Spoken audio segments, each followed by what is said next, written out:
রফিকুল ইসলাম মাদানী আমার বলছে, হামজা ভাই আমারে প্রথমে রিমান্ডে নিয়ে রাত 12:30টার দিকে নিয়ে গেছে হাতের ঝিলে। ওরা উলঙ্গ করেছে আমারে, আমি তো এমনি ছোট মানুষ, আমার জিনিসপত্র ছোট, আসলে ছোট। আমারে নিয়ে পুরা উলঙ্গ করে একটা সিগারেট হাতে ধরিয়ে দিল। অন্ধ উলঙ্গ মেয়ে লোক কোন জায়গা থেকে যেন নিয়ে আসলো, রাস্তার দুই পাশে ব্যারিকেড দিয়ে বন্ধ করা। এটা কোরআন শরীফ আমার সামনে, একেবারে সত্য বলছি। আমাকে যা বলেছে ওই ফাঁসির কয়েদখানায় তাই বলছি। অর্ধ মেয়ে লোকটা আমার পাশে দাঁড় করিয়ে ছবি তুলছে আর বলছে এটা সকালে ছেড়ে দেব, দেশের মানুষ বুঝবে যে হুজুর কেমন।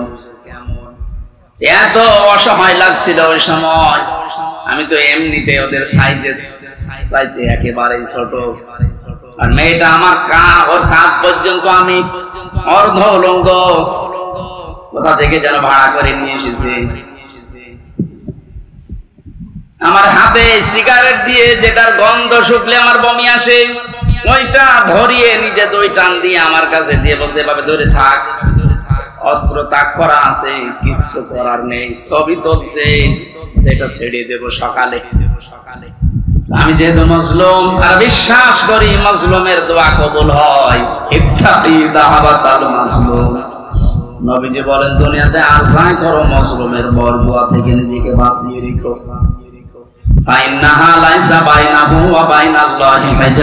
কারণ মজলুমের মাঝে আর আল্লাহর মাঝে কোনো পর্দা থাকে না।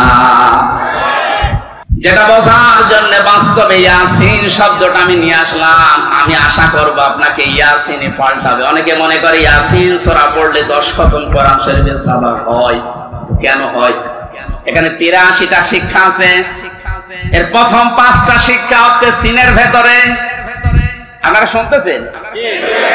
আল্লাহ ডাক দিয়েছেন ইয়াসিন, হে নেতা।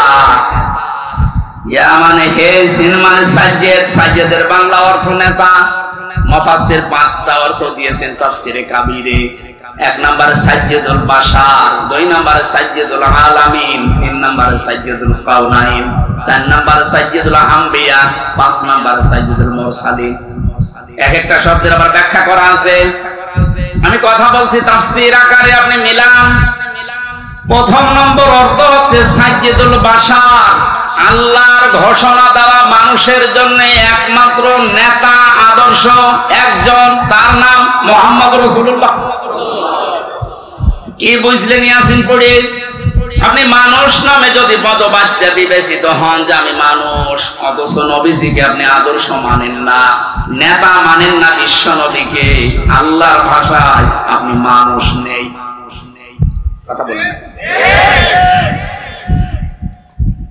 ঢাকাবাসী এটা যদি খালি দুনিয়ার বিষয় হতো, আল্লাহর কসম আমি এটা বলতাম না। এটা সম্পর্ক আখিরাতের সাথে। ওদের যে আয়াত পড়েছিলেন, আয়াতটাতে ছিল ওয়াকুল্লুহুম আতিহি ইয়াউমাল কিয়ামাতি ফারদা। সূরা মরিয়মের 90 নম্বর আয়াত। আল্লাহ পাক বলেন কিয়ামতের দিন প্রতিটি মানুষকে বিচারের প্রথম ধাপে আমি ডাক দেব স্রেফ একা একা। কয়জন করি? কেউ থাকবেন আপনার সাথে, আপনি স্রেফ একা থাকবেন। বিচারের দ্বিতীয় পয়েন্টে আল্লাহ ডাক দিয়েছেন এবার আর একা ডাকবেন না। ইয়াউমা নাদউ কুল্লা উনাসিন বিইমামিহিম। সূরা বানী ইসরাঈল 72 নম্বর আয়াতের প্রথম অংশে আছে আল্লাহ বলেন কিয়ামতে প্রতিটি মানুষকে আবার বিচারের দ্বিতীয় ধাপে, আমাদের যেমন প্রথম সিএমএম কোর্ট, এরপরে জজ কোর্ট, প্রথমে আল্লাহ আপনাকে একা ডাকবে, দ্বিতীয় সিস্টেমে যে একা না, আপনার নেতা সহ ডাকবে। কে সহ? আপনার নেতা সহ আল্লাহ এবার ডাক দেবেন। আগে নেতা, এরপরে কর্মী। যেহেতু আপনারা শিক্ষিত মানুষ, বিবেক আপনাদের বেশি কাজ করার কথা, নিজের দিকে তাকিয়ে বলেন তো, আপনি দুনিয়ার স্বার্থে হোক আর যে স্বার্থেই হোক, যাকে নেতা মানেন, আদর্শ মানেন, ওই লোকটা যদি কিয়ামতে আপনার সামনে থাকে, পেছনে আপনি দাঁড়িয়ে আছেন, আগে তো আল্লাহ তাকে দেখবে। একবার বলেন না, কি মনে হয় আপনার যে ওই লোকটাকে যদি আল্লাহ দেখে আপনাকে মাফ করে দেবে? ওরে দেখলেই তো আল্লাহর আগে রাগ হয়ে যাবে। আপনার নেতা যদি হয় ইনোর মতো, যারা মানুষ লাঠি দিচ্ছে, লাঠি দেয়নি কয়েকদিন আগে, আপনার নেতা যদি হয় মেননের মতো, যারা মানুষ পচা ডিম খাওয়াচ্ছে, কি মনে হচ্ছে আপনার শুধু হাসির খোরাকি না, বাস্তবে নিয়ে যান। নিজে এখন বলছেন না ওই লোকটা যদি সামনে থাকে আল্লাহ আমারে মাফ করবে না, এরকম নিজেই যদি এখন ধারণা করেন, আপনি বিশ্বাস করতে পারবেন ধরা খেয়ে বসে আছেন। আমি আপনার শত্রু না, আমি আপনাকে বাঁচাতে চাই, কারণ দুনিয়ার জীবনে যদি শেষ হয়ে যেত এই ওয়াজ আমি করতাম না, যেহেতু আর একটা জীবন আছে, এক্ষুনি পাল্টাতে হবে। নেতা যাদের ঠিক নেই এই মুহূর্তে আপনি পাল্টাবেন। ওয়াজ শুনতে আসলেন কেন? আপনি যদি নাই মানতে পারেন, নিজেও কোরআন শরীফ পড়েন না, হামজা বলছে আপনি মানেন না, আপনি কি হয়েছেন? এই মুহূর্তে সিদ্ধান্ত পাল্টান। যাদের নেতা ঠিক নেই আপনি ধরা খাচ্ছেন, সুতরাং এমন মানুষকে নেতা মানা লাগবে যে লোকটা আল্লাহ এবং রাসূলকে মেনে চলে। আর এটা নফল না, এটা ফরজ। এটা তো আমি বানালাম। সূরা নিসা 5 নাম্বার পারার 6 নাম্বার পৃষ্ঠার 9 নাম্বার লাইনের 59 নাম্বার আয়াতের প্রথম অংশে আছে। আমি যতগুলো তাফসীর বিশ্ববিদ্যালয়ে থাকাকালীন মিলিয়েছি, সব মুফাসসিরে মাঝখানে যে আতিউ এই শব্দের ব্যাখ্যায় একমত। আল্লাহ পাক বলেন ইয়া আইয়ুহাল্লাযীনা আমানু আতিউল্লাহা ওয়া আতিউর রাসূলা ওয়া উলিল আমরি মিনকুম। ওহে যারা ঈমানের দাবি করো তাদেরকে বলছি, আমি আল্লাহর আনুগত্য করো, আমার রাসূলের ইতাআত করো, আনুগত্য করো। এই দুইটা জায়গার আগে দেখবেন আতিউ এই ফেল আছে আর ক্রিয়া। এটা আল্লাহ নবীজির নামে আর নিজের নামে রেখেছেন, কিন্তু উলিল আমরি মিনকুম এর আগে আতিউ দেননি। সব মুফাসসির একমত, আল্লাহ রাসূলকে মানতে হবে, কোনো প্রশ্ন করা যাবে না। কথা বলে না কেন? আল্লাহ রাসূলের পরে কিয়ামত পর্যন্ত যারা নেতৃত্ব দেবে দুনিয়ায়, যে মানুষগুলো এই পৃথিবীর নেতৃত্বে আসবে, উলিল আমর যারা, তাদেরকে যদি মেনে চলতে হয় নেতা হিসাবে, অবশ্যই দেখা লাগবে এরা আল্লাহ রাসূলকে মেনে চলে কিনা। যারা আল্লাহ রাসূলকে মেনে চলে না তাদের জন্য রাজনীতি করা জায়েজ নেই। নেতা হওয়া, নেতৃত্ব দেওয়া, তাদের নেতৃত্ব মেনে নেওয়াও জায়েজ নেই। এটা রাজনীতি মনে করে যদি চলে যান আপনার কপালে আগুন লাগবে। সূরা বাকারার 124 নাম্বার আয়াত, وَإِذِ ابْتَلَى إِبْرَاهِيمَ رَبُّهُ بِكَلِمَاتٍ فَأَتَمَّهُنَّ قَالَ إِنِّي جَاعِلُكَ لِلنَّاسِ إِمَامًا। হযরত ইব্রাহিমের কথা স্মরণ করো। আল্লাহ নিজে বলছেন, আমি পদে পদে তাকে বাক্য দিয়ে পরীক্ষা করেছিলাম। যতগুলো পরীক্ষা ইব্রাহিমকে নিয়েছি কোরআন শরীফে আমি পেয়েছি। ইব্রাহিম নবীকে আল্লাহ পরীক্ষা করেছিলেন 50টা। কয়টা বলেন? 50টা পরীক্ষায় তিনি উত্তীর্ণ, একটাও ফেল করেননি। আল্লাহ রাব্বুল আলামিন এত খুশি হয়েছিলেন, তিনি ডাক দিয়েছেন, ইব্রাহিম আমি তোমাকে মানব জাতির জন্য নেতা বানিয়ে দিলাম। হযরত ইব্রাহিম বলেছিলেন, হে আল্লাহ, এই যে নেতৃত্ব দেওয়ার গুণাবলী, নেতা হওয়া, এটা কি শুধু আমি একাই পেলাম? ক্বালা ওয়া মিন যুররিয়াতি, নাকি আমার সন্তানাদি যারা দিয়া কিয়ামত পর্যন্ত আসবে এরাও কি নেতা হতে পারবে? আল্লাহ সঙ্গে সঙ্গে সাফ ঘোষণা দিয়েছেন, ক্বালা লা ইয়ানালু আহদিজ যালিমিন। ইয়ানালু এটা মোজারে, বর্তমান, ভবিষ্যৎ, প্রেজেন্ট, ফিউচার। আল্লাহ পাক বলেন তোমার সন্তানাদি কিয়ামত পর্যন্ত যারা আসবে তারা নেতা হতে পারবে, নেতৃত্ব দিতে পারবে, ইমাম হতে পারবে, কিন্তু জালেমদের জন্য আল্লাহর এই ওয়াদা নেই। ইয়াতে মুফাসসিরিন ইকরাম ফি জিলালিল কোরআনে লিখেছেন, সাইয়্যিদ কুতুব, যে দুনিয়ায় যারা জুলুম করে, সে নিজের উপরে হোক, পরিবারের উপরে হোক, সমাজের উপরে হোক, রাষ্ট্রের উপরে হোক, জনগণের উপরে হোক, যারা জুলুম করবে তাদের জন্য নেতা হওয়া, নেতৃত্ব দেওয়া, রাজনীতি করা জায়েজ নেই, হারাম। অথচ বাংলাদেশে তো উল্টা, যে যত বড় জালেম সে তত বড় নেতা। বেশি বলে ফেললাম? কিছুই বেশি হয়নি, কম হয়েছে।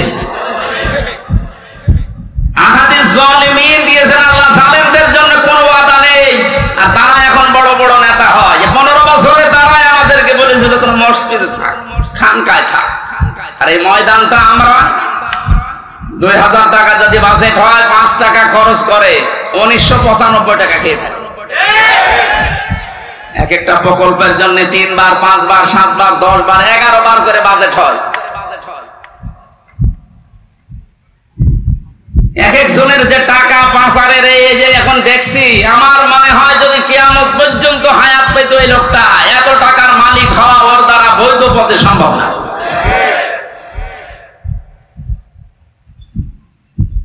ইয়াসিন শুধু পড়লে 10 খতম কোরআনের সওয়াব হয়, তা আমি তো মানবে।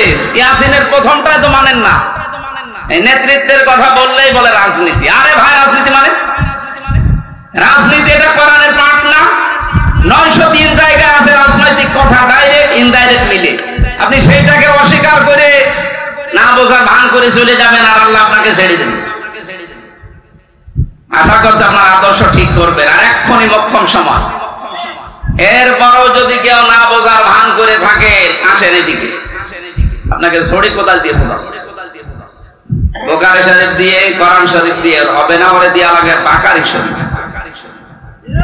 আমি আসিন এরা তো ব্যাখ্যা শেষ করতে পারবো না। নির্ধারিত আমরা আয়াত পড়েছিলাম 8, 9, 10, 3টা আয়াত পড়েছি সূরা মারিজ থেকে। কয়টা? এখানে আল্লাহ কিছু দৃশ্যের কথা দিয়েছেন কিয়ামতের ভয়াবহতা, সে প্রথম থেকে এ পর্যন্ত। যে কিয়ামত যখন সংগঠিত হবে, এরকম পাহাড় উড়ে যাবে, সব ধ্বংস করবেন আল্লাহ তাআলা। একথা বলতে বলতে এই কঠিন মুহূর্ত যখন তৈরি হবে, এই মুহূর্তে মানুষের অবস্থা কি হবে আজকের আলোচনার বিষয়। এজন্য আমি মিলিয়েছি মুক্তিপণ। এটা বানিয়েছিলাম জেলখানায় থাকতে। জনাব এটিএম আজহারুল ইসলাম, নাম শোনেননি? এই লোকটা এখন পর্যন্ত জেলে আছে। উনি একদিন একটা বই পাঠিয়েছিল, মুক্তিপণ, লেখক সৌদি আরবের। উনি বলছে, হামজা এটা পড়বা, জনগণের সামনে কথা বলো, মানুষ যেন পরিবর্তন হয়, এটা অনেক ভূমিকা পালন করবে। আমি পুরাটা 2-3 বার এই 3 বছরে শেষ করেছিলাম। দেখলাম যে হ্যাঁ, পরিবর্তন হওয়ার যদি মন থাকে, এই মুক্তিপণ এই শব্দটা মানুষের ভেতরে ঢোকাতে পারলে মানুষ আসবে ফিরে। আল্লাহ কিয়ামতের একটা বিশাল কঠিন ভয়াবহ দৃশ্যের কথা নিয়ে আসতে গিয়ে এই জায়গায় আমাদের কাছে এসে থামলেন। একটা মিলাবেন নিজের সাথে। আল্লাহ রাব্বুল আলামিন বলেন, ওয়ালা ইয়াসআলু হামিমুন হামিমান ইয়াবাসসারুনাহু। সেদিন শহীদের পরিচয় দেবে না। এই যে হামিমুন মানে অন্তরঙ্গ বন্ধু, শহীদ বলা হয়।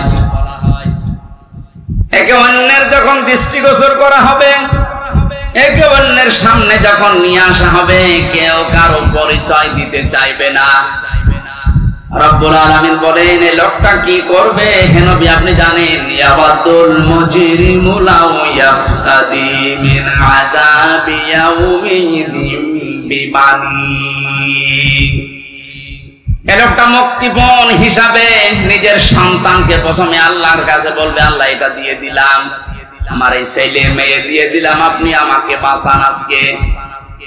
আমি আয়াতটা পড়ার পরে মিলিয়েছিলাম আমার ফারিহার সাথে।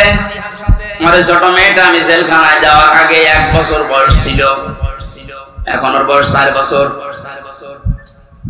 ওর কথা যখন মাঝে মাঝে মনে হতো, আমি একটার সাথে মিলাতাম যে বিবানী, আল্লাহ কিয়ামতের দিন সন্তান মানুষ দিতে চাইবে মুক্তিপণ হিসাবে, তো এটা তো আমার সাথে মিলছে না। আমি আয়না ঘর থেকে শুরু করে ডিবি অফিসে এই মাটির নিচে গুম হওয়া থেকে শুরু করে জেলখানার এই ফাঁসির কন্ডেম সেলে থেকে বিচ্ছিন্ন ছিলাম, যোগাযোগ কষ্ট পেয়েছি। কিন্তু আমার মেয়েটাকে আমি যে ভালোবাসি এখনো পর্যন্ত, আল্লাহ রসুলের পরে পৃথিবীতে সবচেয়ে বেশি ভালোবাসি এখনো আমার ওই ছোট মেয়েটাকে। আল্লাহ নিজে তৈরি করে দিয়েছে। অথচ আল্লাহ বলছেন ফারিহাকেও কিয়ামতে হামজা তুই বলবি যে এটাও দিয়ে দিলাম, আমারে বাঁচাও। এটা আমার বিশ্বাস হচ্ছে না যে না এটা হবে না, এটা হওয়ার কথা না। আল্লাহ বলে বলেন শুধু ফারিহাকে না, ওয়া সাহিবাতিহি ওয়া আখি, মানুষ তার স্ত্রী এবং তার ভাইকে পর্যন্ত মুক্তিপণ দিতে চাইবে। ফাসিলাতিহিল্লাতি তওবে, শুধু স্ত্রী আর ভাই না, নিজের জ্ঞাতি গোষ্ঠী যারা তাকে আশ্রয় দিত, প্রশ্রয় দিত, সামাজিক ভাবে, রাজনৈতিক ভাবে, পারিবারিক ভাবে, গোষ্ঠীগত ভাবে যারা তাকে বিপদে পড়লে আশ্রয় দিত, এদেরকেও বলবে আল্লাহ এদেরও দিয়ে দিলাম। এটা আজকে আমি মেলালাম হাজী সেলিমের সাথে। যেভাবে গালিগালাজ করছিল কোটে তোলার সময়, কত টাকার মালিক আপনি বলেন তো হাজী সেলিম, অথচ যে গাল আজকে খেয়েছে, যে ডিম খেয়েছে, তাও এতগুলো প্রশাসনের মানুষ পাহারা দেওয়ার পরেও ও কাছে হাও মাও করে কাঁদছিল ইজলাসে দাঁড়িয়ে।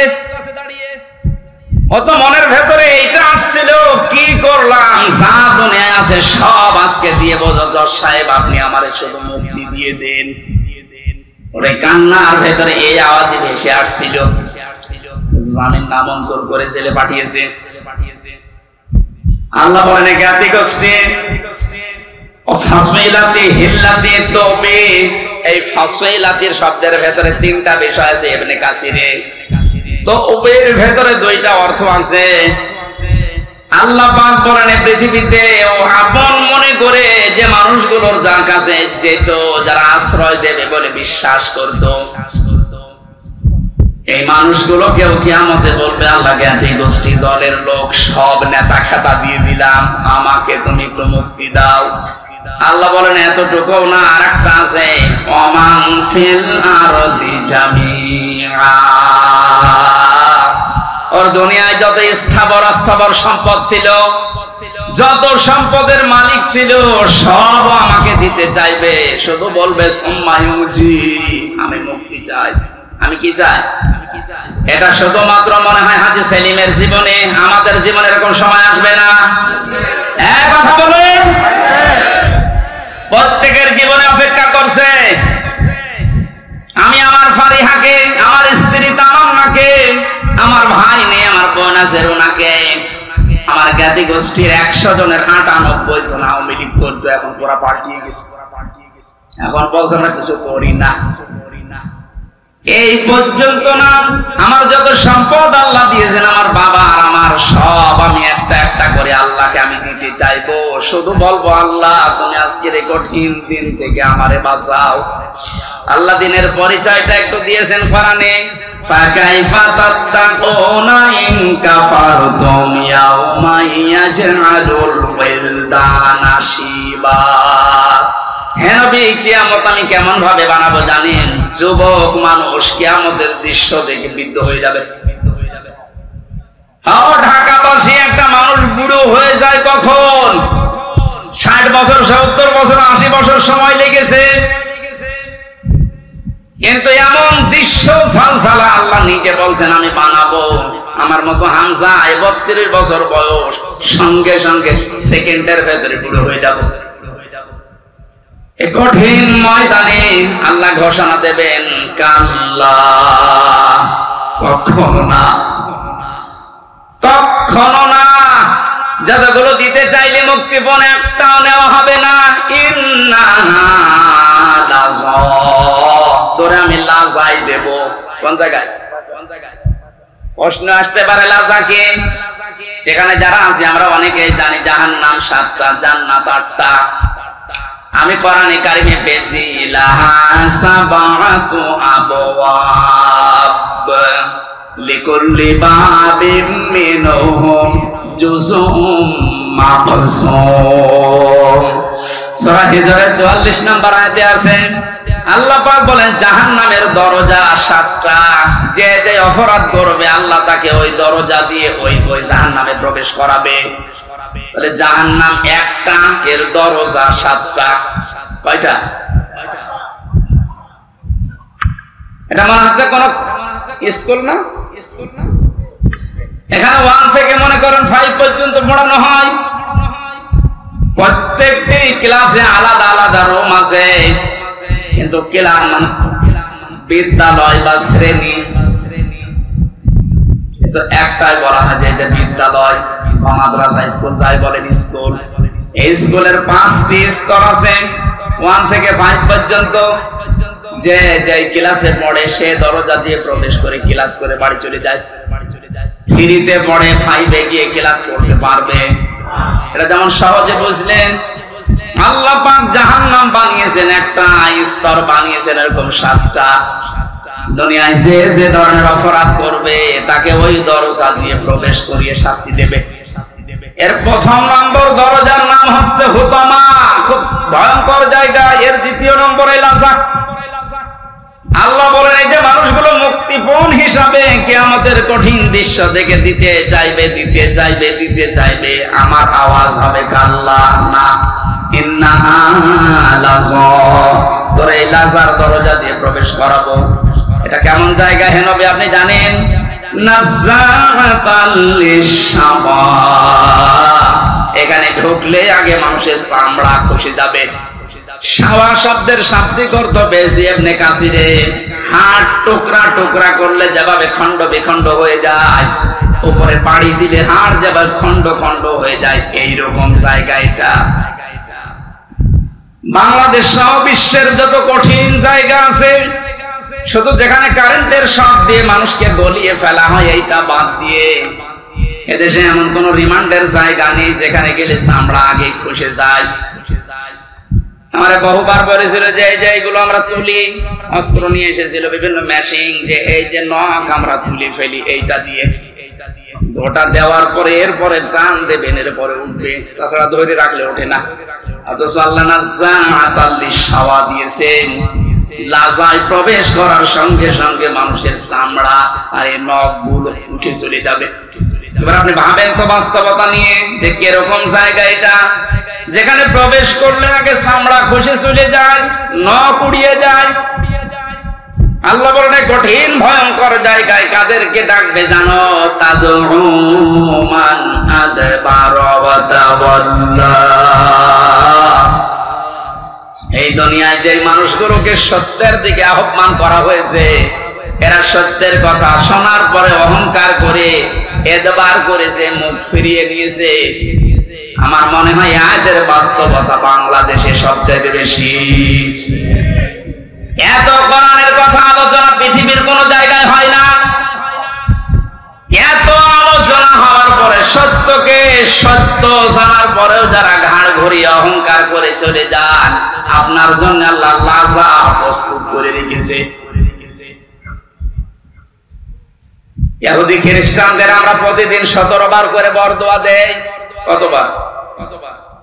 এই যে গায়রিল মাগদুবি আলাইহিম ওয়ালাদ-দাল্লিন, দুইটা জাতির কথা আছে, ইহুদি আর খ্রিস্টান। বারবার আল্লাহকে বলা হচ্ছে আল্লাহ এদের পথ আমাদেরকে দেখিও না, এরা অভিশপ্ত।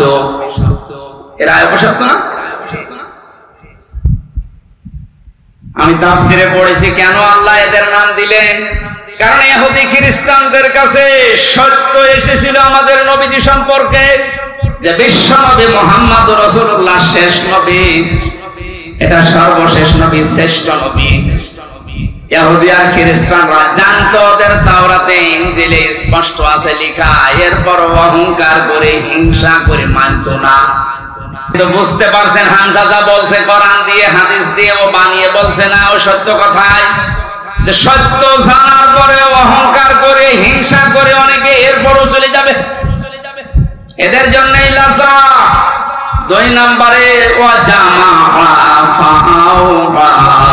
যারা মাল সম্পদ জমা করে আর বারবার সংরক্ষিত রাখার চেষ্টা করে।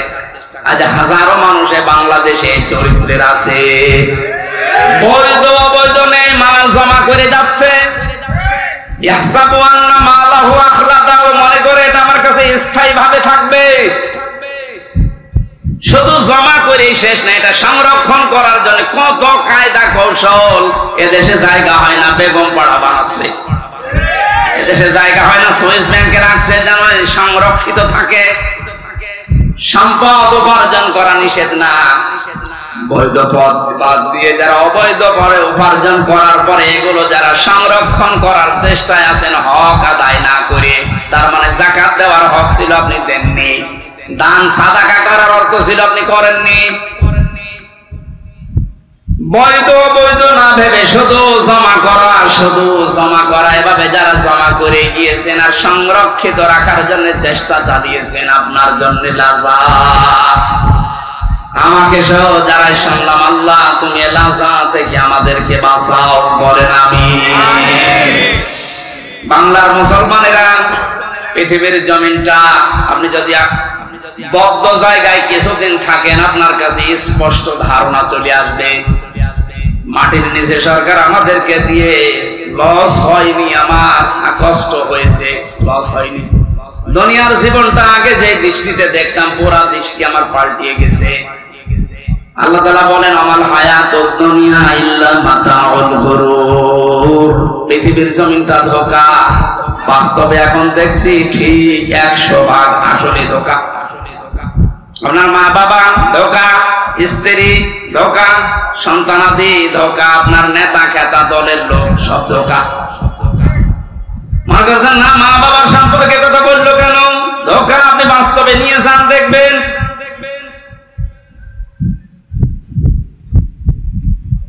স্ত্রী ধোঁকা, এটার বাস্তবতা আমরা সবাই কম বেশি টের পাচ্ছি। আপনি যদি একটু শ্বশুর শাশুড়িকে অপমান করার চেষ্টা করেন, আপনার আপন বউ আপনার পর হয়ে যাবে। শ্বশুর শাশুড়ি বাদ দিলাম, স্ত্রীর ভাইকে অপমান করে একটা কথা বলেন, যত সুন্দর স্ত্রীর ব্যবহার হোক, সেকেন্ডে পাঠিয়ে যাবে। দুনিয়ার সব কিছু যখন ধোঁকা ধোঁকা বলে আল্লাহ ঘোষণা দিয়েছেন, আমরা এই ধোঁকার পেছনে পড়ে থেকে আমাদের বিশাল আখিরাত আমরা যেন নষ্ট করি না ফেলি। আমি সহ যারা এসেছি, আল্লাহ তুমি আমাদেরকে ইখলাসের সাথে এগুলো মেনে চলার তৌফিক দাও, বলেন আমিন। বারাকাল্লাহু লানা ওয়া লাকুম ফিল কুরআনিল আযীম। অনেক রাত হয়ে গেছে। আমি মালয়েশিয়া ছিলাম কয়েকদিন আগে। মাওলানা মিজানুর রহমান আজহারী, জাকির নায়েক, এনারা বলছিল কথা বলতে হলে সর্বোচ্চ রাত 9:30 থেকে 10টায় অনুষ্ঠানগুলো শেষ করা লাগবে, কারণ আমাদের এই শরীরে উলিয়ে ওঠে না। এমনিতে 3 বছর যা খেয়েছি, শরীরের ভেতরে মাল মশলা সব নষ্ট হয়ে গেছে। এবার স্বাভাবিকভাবে আমার সময় লাগবে। আমি জেলখানায় মেয়েদের পারিবারিক জীবন নিয়ে, যেহেতু ওখানে 100 জনের 70 জন এই পারিবারিক মামলার আসামি, এগুলো লিখেছিলাম। লিখে একটা বই করেছি। বইটা গাড়িতে আছে, নিয়ে নিজের স্ত্রীকে, মেয়েকে, মাকে পড়াবেন। ওনাদের সম্পর্কে যেহেতু আলাদা কিছু বলতে পারলাম না, বইটা নিয়ে যাবেন। গাড়িতে পাওয়া যায় কোথায় যেন, ওইটা নিয়ে মেয়েকে, মাকে, বউকে, বোনকে, এদেরকে পড়াবেন। আশা করছি পরিবারের শান্তি ফিরে আসবে। আজকের মতো বিদায় নিচ্ছে, কারণ কালকে অনুষ্ঠান অনেক দূরে এবং ডবল আছে। বারাকাল্লাহু লানা ওয়া লাকুম ফিল কুরআনিল আযীম। যারা দায়িত্বে আছেন বাকিটা শেষ করেন। আমি মুসাফির অবস্থায় আছি, এখনো পর্যন্ত অসুস্থ এবং মজলুম তো আছি। একটু মোনাজাত করে যান ভাই। জীবনে আপনার কথাগুলো আল্লাহকে বলি। আমি সভাপতির অনুমতি নিয়ে মোনাজাত করছি। আল্লাহুম্মা আমিন। লা ইলাহা ইল্লা আনতা সুবহানাকা ইন্নী কুনতু মিনাজ জালিমিন। রব্বুল আলামিন, সারা জীবন অপরাধ করে জীবনটা নষ্ট করে ফেলেছি।